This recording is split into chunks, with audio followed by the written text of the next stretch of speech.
Shalom, Yasharallah. First and foremost, I'd like to give all glory, honor, and infinite praises to Yahweh, Bahashem, Yahushai, Bahashem, Chachadash. Double honors to beloved elders and the apostles at Great Millstone that taught me this truth. Peace and salutations to all you hopeful elect Akim out there laboring that are pushing this word in truth and in sincerity. This is your brother Amar from the GMS Boise, Idaho camp.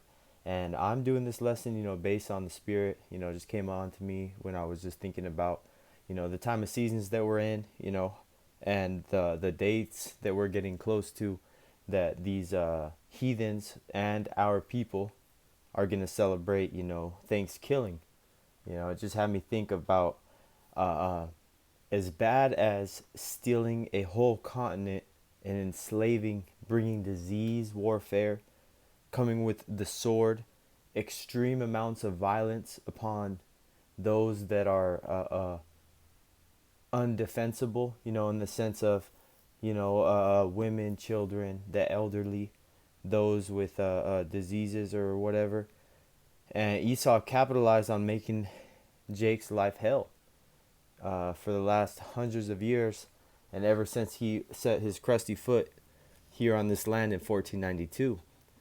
And what had me think about this is that the time of Jacob's trouble is going to exceed all the captivities, all the tribulations, all the unalivings that Jake went through. And the amount of Salakia, the amount of bloodshed that's going to be happening cannot be compared to any other time in history. And as you can see, the images that I'm showing you is, the Gad getting run up on. This is Issachar, the northern tribes, getting put into captivities. This is the southern kingdom here. And these are all posters that most camps in Great Millstone have, or similar pictures, which is just throwing an emphasis on who is the wicked. So I'm going to get into some scriptures, and before I get too much into talking, but I wanted to share another video, that I saw when I was running through my, library of receipts on my camera roll that, helped spark this lesson as well. But this is Habakkuk 2 and 12. Woe to him that buildeth a town with blood, and establisheth a city by iniquity. And we understand that this land that we stand on here in Babylon the Great was accomplished through the bloodshed of the Israelites, through treachery, false contracts, treaties broken, disease, warfare, passing out smallpox blankets, introducing a pig infestation to North Americas, which there was no pigs here before the dirty ass Edomites came over. This is a little video that I actually wanted to play from a TV show. I can't remember exactly what it was. I'm sure brothers have seen this clip before, but I just wanted to play this because it just goes to show you how Esau was dealing with Gad in taking this land unjustly, unlawfully, using big words and entitlements that he made up by coming over here and conquering this land. And the mass majority of people are going to get ready to celebrate once again. And you have seen even the Gadites here on the reservations be pressed by Esau for their papers. And there's a couple of videos online, brothers have talked about them of, Gadites pretty much putting Esau on blast when they got approached by if they were citizens or not, So again, I'm going to let this video play, and just to give you another example that's a visual aid, like they say, pictures are worth 1,000 words, but this video shows a lot of what was multiplied hundreds of times throughout Babylon the Great during the conquest of the Americas with the North and Southern Kingdom. So I'm going to play this video. And again, this same situation was replayed hundreds of times all over the Americas. Exactly how this went down. And in some ways more violent. There's stories that Esau would invite the war chiefs and all the elderly men into a cabin for peace talks. and then Esau would board up the windows, lock the doors, and burn the whole cabin down and get rid of the leadership of the Gadites all in one fell swoop. And it was something that was so unheard of because Gad didn't fight with so much dishonor, you know, as Esau did, conquering this place.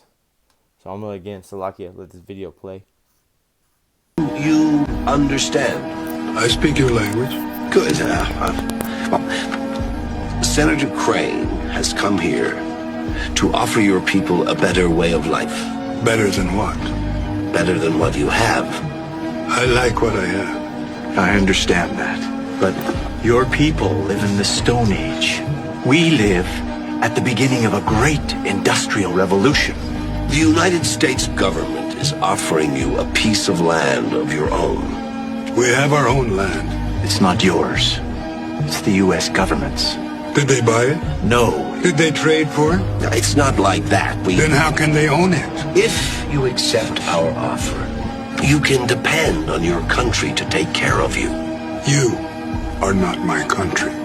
We will give you everything you need if you will just submit to living on a reservation. We need nothing from you. Powerful scene, which makes me segue into this next scriptures that I have, which goes to show you, you know, again, Esau promising all these lies to Gad when Gad didn't ask for him nor need him.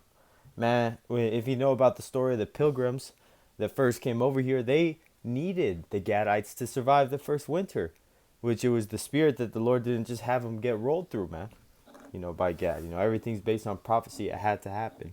But, you know, nothing that has happened is not of the will of Yahweh Bashem Yahshai or undeserving from the Israelites that were suffering under those, because we went off in our past lives.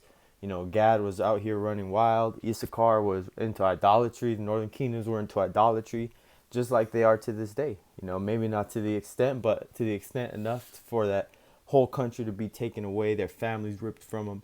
You know, and that's why, hey man, this is nothing to play with, because Yahweh Bashem Yahushai is bringing the same judgment, but worse, on a higher scale, everywhere, once again.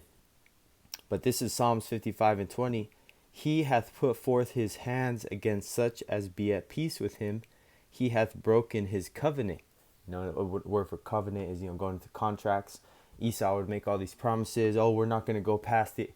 Because the first agreement really was that they weren't going to go past the Appalachian Mountain Range, which is on the east coast of the United States, which is really close to the east coast of the United States. Like if you've ever gone to the West Coast, you know, there's a small mountain range that runs from, or not small, but a mountain range that runs from California, Baja California, all the way up to North Washington State, all the way into Canada, which is a big mountain range, you know, known as the Cascadia Mountain Range. But it's similar on the eastern side of the United States. You know, there's a mountain range that you have to go through, and then on the other side was a big open, you know, country, you know, per se. But the agreement was that Gad wouldn't pass that, or Salakia, that Esau wouldn't pass into Gad's land.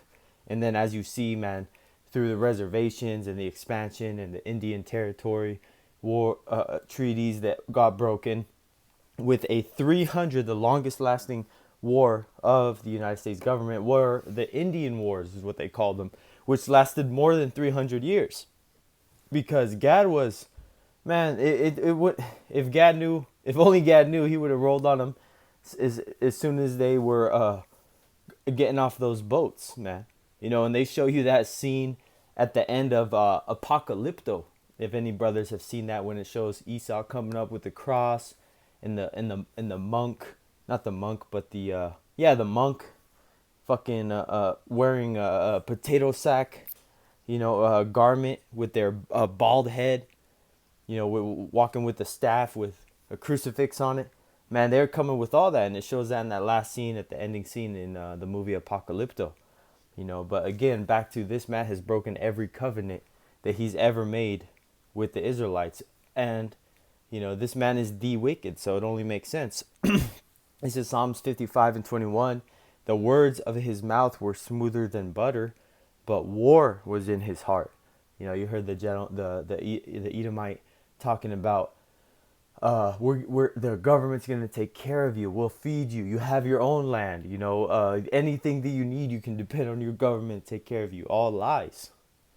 Continuing, his words were softer than oil, yet they drawn swords, because ultimately Esau reverted back to his blessing, which was the sword that he used on Gad, ultimately taking him down and being forcibly pushed back into the small fucked up remnants that you see on the reservation, with Gad all drunk on drugs, fucking in and out of jail, you know, unhealthy, you know, sad as a motherfucker, man. I seen him, man. I work with some Navajo Gadites, man. Ain't none of them smile.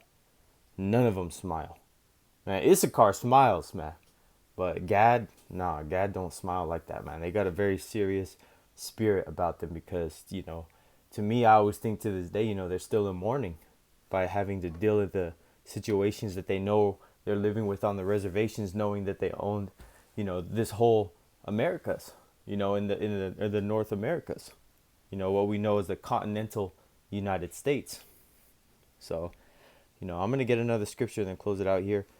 But hey, man, this video is you know, just, you know, through the spirit, because it's sad, man.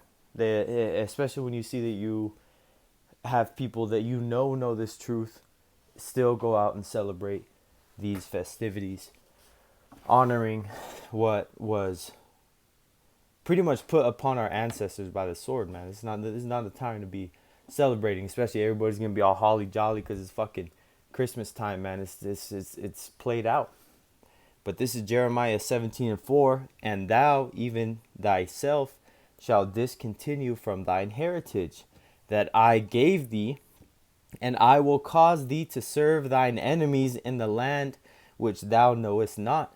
For ye have kindled a fire in mine anger, which shall burn forever. Thus saith the Lord Yahweh, cursed be the man that trusteth in man, and maketh flesh his arm, and whose heart departeth from the Lord Yahweh. Whew, man, and that's exactly what we see happen with our people, the 2/3, and in this point, since we're on the subject, what happened with the Gadites and the northern tribes when Esau came to conquer the Americas.